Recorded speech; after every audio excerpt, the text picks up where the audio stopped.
वृषभ राशि के सभी दोस्तों को मंगल और सूर्य इन दो ग्रहों से विशेष सावधान होने की आवश्यकता है। दोस्तों, आपकी राशि के अनुसार ये मंगल और सूर्य मिलकर बहुत सी प्रॉब्लम्स अभी क्रिएट कर सकते हैं। अभी से सावधान हो जाओगे तो आगे आपको दिक्कत नहीं आएगी। हम बताते हैं क्या क्या आपके साथ हो सकता है और किन चीज़ों के मामले में आपको बहुत सावधानी बरतनी है।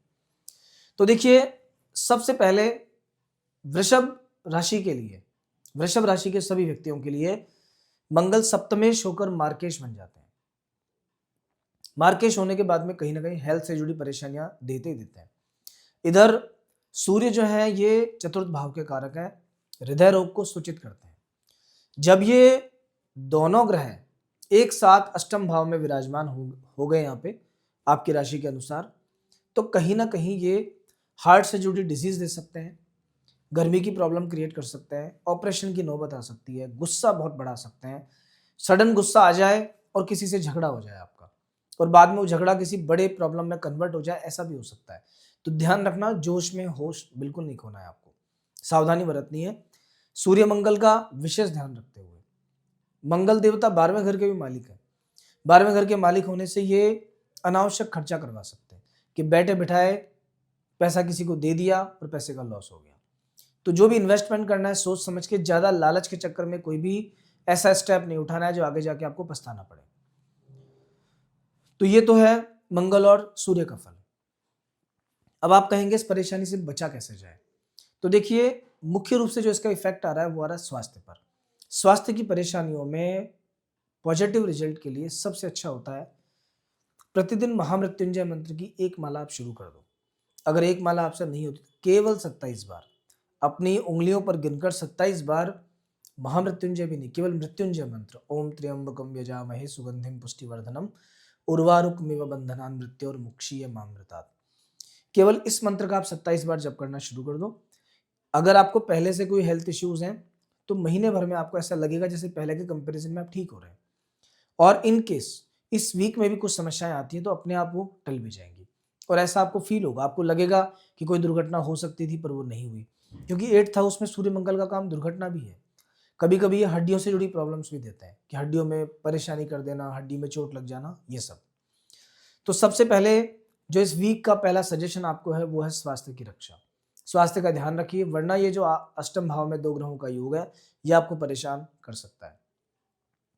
दोस्तों, और भी बहुत सी अच्छी और बुरी चीजें इस सप्ताह में आपको मिलने वाली हैं, इनके बारे में हम इस वीडियो में डिस्कस करेंगे। आप बने रहिए कंटिन्यू। और इतना ही नहीं, जो प्रॉब्लम्स दिखाई देंगी उन प्रॉब्लम्स के लिए प्रॉपर उपाय भी हम आपको सजेस्ट करेंगे। कंटिन्यू बने रहिए और अगर आपने अभी तक चैनल को सब्सक्राइब नहीं किया तो प्लीज आप कर लीजिए। देखिए, आगे बढ़ेंगे। इस समय पर क्या आपका 6, 7 और 8 ये तीन भाव विशेष रूप से एक्टिव है। आप देख सकते हो शुक्र और बुध दो ग्रह आपके 6th हाउस में हैं, सूर्य और मंगल ये दो ग्रह आपके 8th हाउस में हैं। चार तो ये ग्रह हो गए, ऊपर से चंद्रमा का गोचर भी इन्हीं ग्रहों में है, इन्हीं घरों में है। तो 5 ग्रहों का इफेक्ट आपके इन तीन भावों पर पड़ेगा और ये तीनों ही जो हाउसेज होते हैं, छठा घर रोग ऋण शत्रु का है, सातवां घर जो है व्यापार का है पर मार्केश भी है, अष्टम भाव बाधाओं का है। इन हाउसेज में ज्यादा प्लैनेट का होना बहुत अच्छा नहीं होता है। क्या हो सकता है आपके साथ में? देखो, सबसे पहले तो पुराने किसी कर्जे से या पुराने किसी शत्रु से सावधान रहना। पुराना कोई शत्रु आपके सामने आ सकता है, नए तरीके से परेशान कर सकता है आपको और आपके लिए प्रॉब्लम क्रिएट कर सकता है। सेकंड चीज, जहां भी कहीं आप जाते हैं ट्रेवल में तो बहुत सावधानी के साथ यात्रा करना। इस वीक में जब भी वाहन से बाहर निकलो, गाड़ी से कहीं निकल के घर से बाहर जा रहे हो आप, तो 3 बार नारायण नारायण मंत्र का उच्चारण करना या फिर कृष्ण भगवान का जो मंत्र है, कृष्णाय वासुदेवाय हरिये परमात्मने प्रणतः क्लेशनाशाय गोविंदाय नमो नमः, इस मंत्र का उच्चारण करके बाहर निकलना। इससे सभी प्रकार की विघ्न बाधाएं नष्ट होती हैं। जैसा व्यक्ति सेफ जाता है वैसा ही सेफ वापस आता है। तीसरा और महत्वपूर्ण जो फल है वो ये है कि ये दो ग्रह मिलकर ऑब्स्टिकल्स क्रिएट कर रहे हैं। तो जो भी काम आप करते हो थोड़ी अड़चने आपको आएंगी। कोई भी काम एक बार में नहीं होगा, अटक अटक के रुक रुक के होगा और कुछ सडन काम होंगे कि जो आपने सोचा था वो नहीं हुआ और अचानक कुछ और ही काम हो गया। जाना था आपको पूर्व दिशा में, पता चला कोई कैसा काम आ गया कि आप पश्चिम में चले गए। आकस्मिक घटनाएं भी आपके साथ होंगी, तो सावधानी के साथ संभल संभल के आपको आगे बढ़ना है। मित्रों, बाकी के जो ग्रह हैं, जैसे आपका सेकंड हाउस में बृहस्पति अभी है, बृहस्पति की दृष्टि में अमृत होता है। ये बात हमने लास्ट बार भी बताई थी। जहां जहां दृष्टि पड़ती है उस हाउस का जितना फायदा आप उठा सकते हो उतना उठाओ। सबसे पहले तो अभी ये मान के चलना कि आपकी वाणी के अंदर अमृत है, कि वाणी के स्थान में बृहस्पति है। जिसको जो सलाह आपने दे दी वो सलाह उस पर काम आ जाएगी। किसी ने भी आपसे कोई बात पूछी कि मैं ये काम करूं या नहीं करूं और आपने कहा कर लो, तो बस केवल आपके कहने मात्र से कुछ ना कुछ अच्छा उसके साथ होगा, वो काम उसका अच्छा जाएगा। पुरानी कोई झगड़ा है, पुरानी कोई बात है, किसी को कन्विंस करना है, आप आगे बढ़ के जाइए। जहां आप बैठ जाएंगे वहां पर ये मान के चलना कि बृहस्पति देव अपना काम करना शुरू कर देंगे और आपका काम ऑटोमेटिकली बनेगा। इसके बाद 6th हाउस पर बृहस्पति की दृष्टि है। हालांकि आपके जो मामा पक्ष हैं, ननिहाल वगैरह जो आपका है, वहां पे अगर कोई प्रॉब्लम चल रही होगी ना, वो प्रॉब्लम का सॉल्यूशन मिलेगा।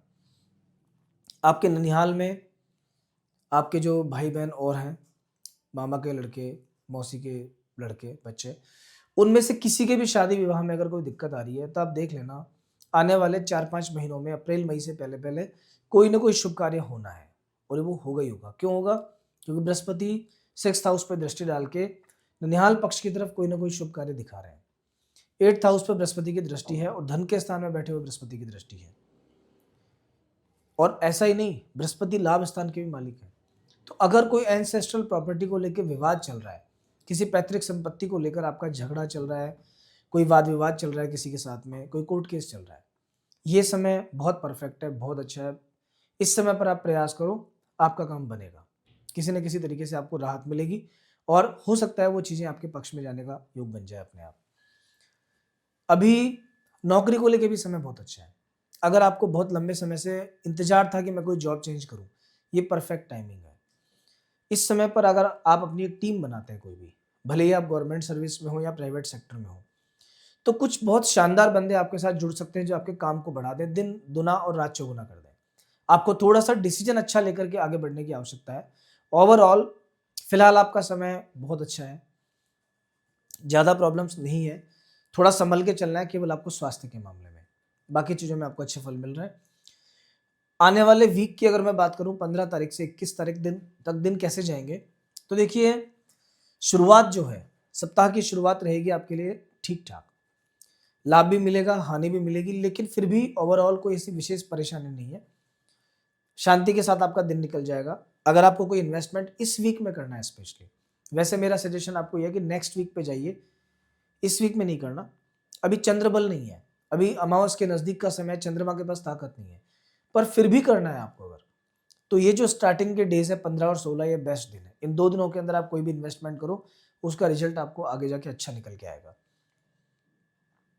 17 और 18 और 19, 17, 18, 19, इन 3 दिनों में व्यापार व्यवसाय में तो बढ़ोतरी होगी, लेकिन सर्दी खांसी जुकाम आपको परेशान कर सकता है, मन में नेगेटिव थॉट्स आ सकते हैं। वीकेंड 20 और 21, शनिवार और संडे, इन 2 दिनों को बहुत सावधानी के साथ निकालना। कुछ ना कुछ प्रॉब्लम आने के योग बनते हैं, कि भले ही कुछ भी दिक्कत आपको आए, किसी भी तरह की प्रॉब्लम आए, पर आ सकती है। तो बहुत सावधानी बरतना, सेफ्टी के साथ आगे बढ़ना, निर्णय जल्दबाजी में बिल्कुल मत लेना, शत्रुओं से सावधान रहना। ऑफिस में अगर लोग बैक बाइटिंग करते हैं तो उनसे बच के रहना, 2 दिनों को शांति से निकालना। ओवरऑल आपका समय बहुत अच्छा है, थोड़ा सावधानी के साथ अगर आप बढ़ेंगे तो निश्चित रूप से लाभ होगा। वृषभ राशि के जो देवता हैं वो शुक्र भगवान है और माँ लक्ष्मी उनकी देवी है। अगर आप शुक्रवार का व्रत करते हैं या फिर आप सफेद रंग की चीजों का नियमित दान करते हैं हर शुक्रवार के दिन, लक्ष्मी चालीसा पढ़ना शुरू कर दो, तो यकीन मानिए आपके जीवन में बहुत से पॉजिटिव चेंजेस आएंगे। और जो भी व्यक्ति शुक्र के प्रभाव में है, वृषभ राशि का है, और उनको फाइनेंशियल प्रॉब्लम्स है, तो आप दुर्गा सप्तशती के चतुर्थ अध्याय का पाठ करना चालू कर दो। उसके बाद देखना कैसे आपकी स्थिति में चेंज आता है। तो मित्रों, अगले सप्ताह फिर मिलेंगे नए राशिफल के साथ, ईयरली प्रेडिक्शंस के साथ में। और अगर आपने हमारे चैनल को सब्सक्राइब नहीं किया तो प्लीज़ आप कर लीजिए। नेक्स्ट वीक फिर मिलेंगे। जय श्री राम।